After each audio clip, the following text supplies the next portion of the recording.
আসসালামু আলাইকুম, সবাই কেমন আছেন? আশা করছি সবাই ভালো আছেন। আল্লাহর রহমতে আমরাও ভালো আছি। বাবুকে দিয়ে এই ভিডিওটা শুরু করলাম, আর আমার ফার্স্ট ভিডিওই তো আমার শোনাবাকি থাকবে।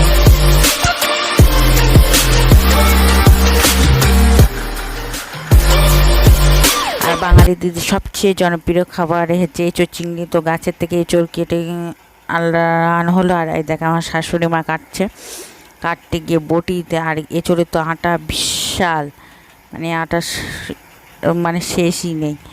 আর দেখেন আমার শ্বশুরমশাই এঁচোড় বাছতে অনেকই দেরি হয়, তো আমার শ্বশুরমশাই আর শাশুড়ি মা দুজনে মিলে এঁচোড় বেছে দিচ্ছে, আর আমি আলু আর এদিকে মশলা সব পেঁয়াজ আদা রসুন ঝাল লবণ হলুদ মানে সমস্ত মশলা পুরো রেডি করে রেখে দিয়েছি।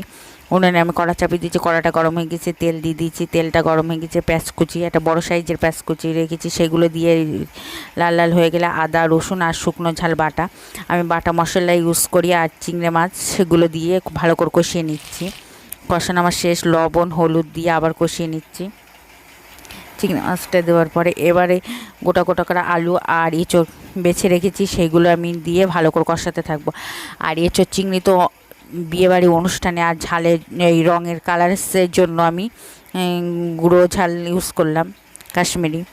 আর এই দেখেন কালারটা মাশাআল্লাহ সুন্দর কালার এসেছে। আর আমাদের এখানে বিয়েবাড়ি অনুষ্ঠানে এঁচোড় চিংড়ি তো মাস্ট হবেই। এঁচোড় চিংড়ি খেতে অসাধারণ সাথে। আর এই দেখেন কষাতে কষাতে অল্প ঝোল দিয়ে আমি ঢাকনা চাপা দিয়েছি। আর এঁচোড় বাছতে গেলে বটিতে বা ছুরি যে আঠা লেগে যায়, হালকা তেল মাখিয়ে উনুনে ধরলে, আগুনের উপরে ধরলে একদম পুরো আঠা উঠে যাবে আর চকচক করবে বটি বা ছুরি।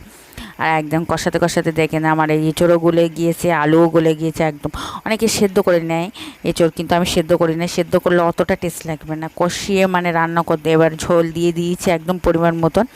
এবার ঝোলটা ফুটে গেছে, আর জিরে মরিচ রংফুল এলাচ বেটে দিয়েছি একদম। আর একটু ঝোল কষা কষা করে রাবিয়ে নিচ্ছি।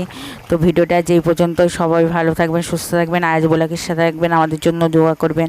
আর আমার বাড়ি গরম মশলা করা আছে জি, সেটা দিয়ে ছিটিয়ে লাভিয়ে দিচ্ছি একদম। মুহাম্মদ নবীনা বিনুরু হাদিনা